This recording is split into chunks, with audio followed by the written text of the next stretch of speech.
फोडणी टाकून झालेले आहेत. मस्त तेलामध्ये न तळता तर अशा फोडणी टाकून घ्यायच्या, का तर तेलामध्ये जास्त तळलेलं ते तेल होतं जास्त पचपचीत आणि तेलकट खाणं चांगलं नाही जास्त, का तर आपल्या तब्येतीसाठी तेल वगैरे हे प्रमाण कमीच खायचं, तेलाचं प्रमाण. तर आम्ही अशा फोडणी टाकून घेतो वड्या, वरून थोडं तीळ वगैरे मोहरी. तर हे बघा अशा किती सुंदर दिसतात बघा या वड्या. थोड्याशा तेलामध्ये फोडणी टाकून घ्यायचं आणि वरून थोडीशी कोथिंबीर टाकायची, थोडंसं तीळ कोथिंबीर. आता तीळ टाकून झालेलं आहे माझं आणि फोडणीमध्येच थोडंसं तीळ टाकले आणि थोडी वरून कोथिंबीर आणि मसाला वाटताना त्यात कोथिंबीर जिरं लसूण तर सगळं गेलेलंच आहे. आणि आता वरून पण असं टाकून घेतलं थोडं, तर छान दिसतं दिसायला. आणि तुम्ही पण या आळूच्या वड्या खायला आमच्याबरोबर. आळूची वडी चपाती डाळ भात हे सर्व मस्त जेवण झालेलं आहे. वांग्याचं कालवण, हे बघा वांग्याचं कालवण इकडे शिजतंय. केला शिंगार घातला या साज, असं नका बघू मला येते मला लाज. हे नखरेवाली कुठे निघाली घालून साडी, पागल करते तुझी मोरणीची चाल.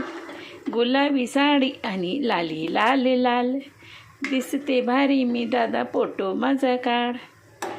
गुलाबी साडी आणि लाली लाल लाल, दिसते मी भारी दादा फोटो माझा काढ. केला शिंगार घातलया साज, असं नका बघू दादा येते मला लाज. मस्त झालेलं आहे वांग्याचं कालवण. आणि तुम्हाला व्हिडिओ कसा वाटला माझा, तर या तुम्ही पण सगळेजण जेवण करायला. कमेंटमध्ये सांगा मला व्हिडिओ. चला बाय. न घेता नाम घ्या श्रीहरीचे, आधी हवन होते अन्न हे पूर्ण ब्रह्म. तर आज मी बनवणार आहे आळूच्या वड्या. आणि ही पानं बघा स्वच्छ धुवून पुसून सर्व घेतलेले आहेत. मस्त ह्याची देठं काढलेत, ह्याचे शिरा काढलेत मी आळूच्या पानाच्या.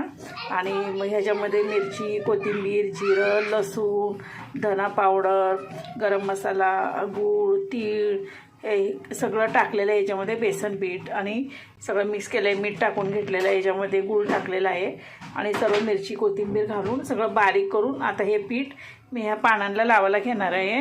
आणि आता तुम्ही बघा मी आता कशी रोल बनवते आता ह्या पानांचे.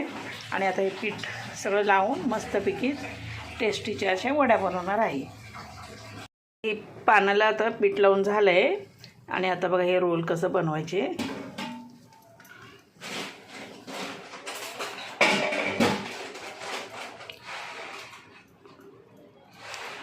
तर हे तर पण पीठ लावून घेते जरासं.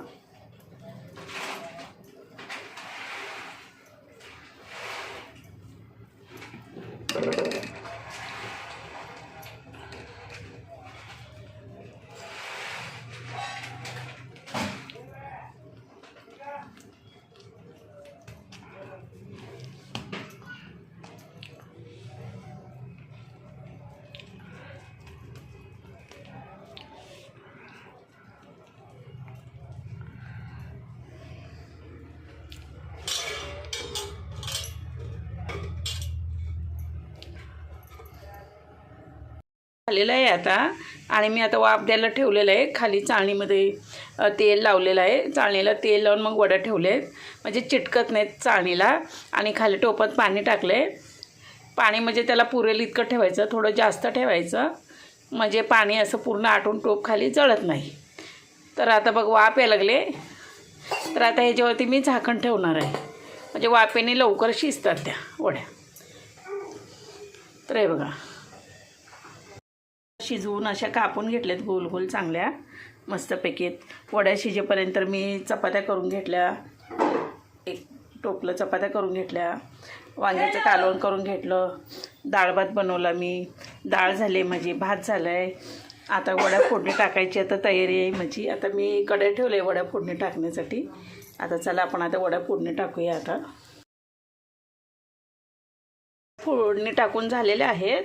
मस्त तेलामध्ये न तळता तर अशा फोडणी टाकून घ्यायच्या, का तर तेलामध्ये जास्त तळलेलं ते तेल होतं जास्त पचपचीत, आणि तेलकट खाणं चांगलं नाही जास्त, का तर आपल्या तब्येतीसाठी तेल वगैरे हे प्रमाण कमीच खायचं, तेलाचं प्रमाण.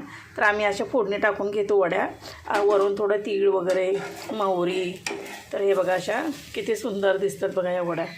थोड्याशा तेलामध्ये फोडणी टाकून घ्यायचं आणि वरून थोडीशी कोथिंबीर टाकायची, थोडंसं तीळ, कोथिंबीर. आता तीळ टाकून झालेलं आहे माझं, आणि फोडणीमध्येच थोडंसं तीळ टाकले आणि थोडी वरून कोथिंबीर, आणि मसाला वाटताना त्यात कोथिंबीर, जिरं, लसूण तर सगळं गेलेलंच आहे. आणि आता वरून पण असं टाकून घेतलं थोडं, तर छान दिसतं दिसायला. आणि तुम्ही पण या आळूच्या वड्या खायला.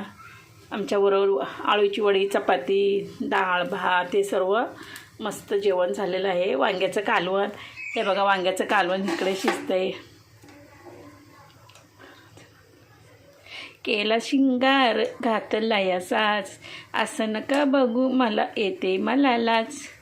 हे नखरेवाली कुठे निघाली घालून साडी, पागल करते तुझी मोरणीची चाल. गुलाबी साडी आणि लाली लाल लाल, दिसते भारी मी दादा फोटो माझा काढ. गुलाबी साडी आणि लाली लाल लाल, दिसते मी भारी दादा फोटो माझा काढ. केला शिंगार घातला या साज, असं नका बघू दादा येते मला लाज. मस्त झालेलं आहे वांग्याचं कालवण. आणि तुम्हाला व्हिडिओ कसा वाटला माझा, तर या तुम्ही पण सगळेजण जेवण करायला. कमेंटमध्ये सांगा मला व्हिडिओ. चला बाय.